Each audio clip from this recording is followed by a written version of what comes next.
Mr. Chairman, sir, at the outset, I thank them honorable members for their kind references to me.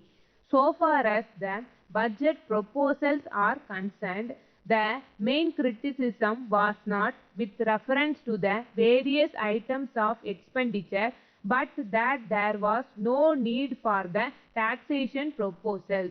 One honorable member said that a finance minister could not be popular with taxation proposals. I am aware that fresh taxation will not be liked by the people. At the same time, it is not as if I do not have the desire to be popular. If I have brought forward taxation proposals, it is not with any sense of pleasure, but I have done it as a matter of duty.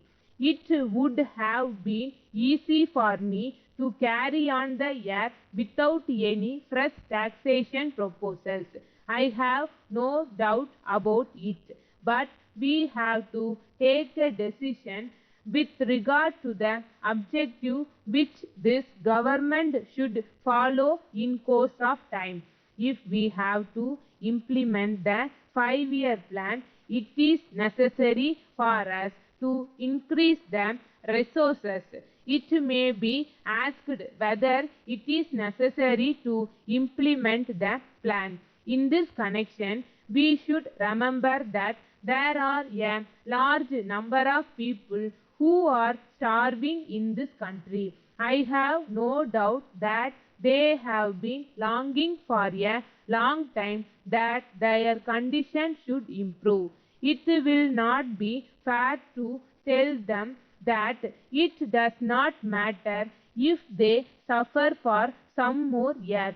I am sure that I should not do so. I must tell them that I am doing my best in the matter and that I am going forward as fast as possible so that their condition may improve to the maximum extent possible under the circumstances. When we come to the conclusion that the government must do their best to raise the standard of living of our people, it is necessary for them to raise revenues as much as possible from those who can afford to pay them. That is why I have come forward with these taxation proposals with a view to seeing that we are in a better position to implement the plan which may raise the standard of living of the people to a great extent. So far as the taxation proposals are concerned, it was pointed out by some honorable members that though resources were necessary to implement the schemes, we should find ways and means to reduce expenditure. There is no doubt that the plea is put forward on the basis that there is scope for reduction of expenditure. I have examined this question and I have found that it can be done by cutting down salaries or by retrenchment of personnel. As regards cutting down of salaries, I think honorable members are not fully aware of the pattern of government service with regard to pay. It is said that we should cut down the salary of those drawing high salaries. But I would like to point out that most of them belong to all India service and we cannot make any cut in their scale of pay.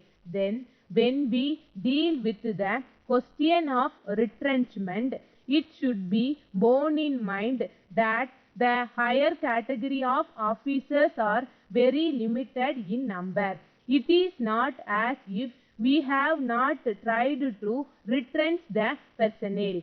As a matter of fact, I have combined many posts into one post and we have also reduced to the extent possible the number of men required for the administration of our state from time to time. Letter from the manager, Varuna and Company, Lucknow, to Messrs. Padmanabha and Company, Bhopal. Dear sirs, I may inform you that I brought your letter before the board of directors at their meeting yesterday. But after some discussion, they were obliged to postpone further consideration of the matter until the next meeting of the directors, which will be held towards the end of this month. In this connection, I think the directors will be glad if you set forth your proposals more fully than you have done in your letter. I have to point out that the first cost of the material is very low, but at the same time, the question of the additional cost of preparing it for sales and the additional expenditure which will have to be incurred in advertising it will be taken into consideration by the directors.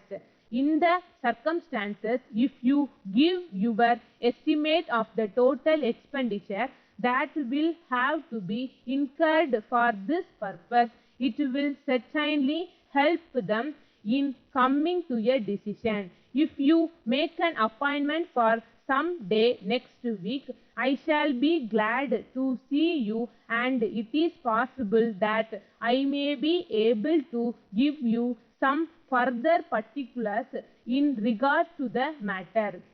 In the meantime, I have great pleasure in enclosing a copy of the director's report published last month.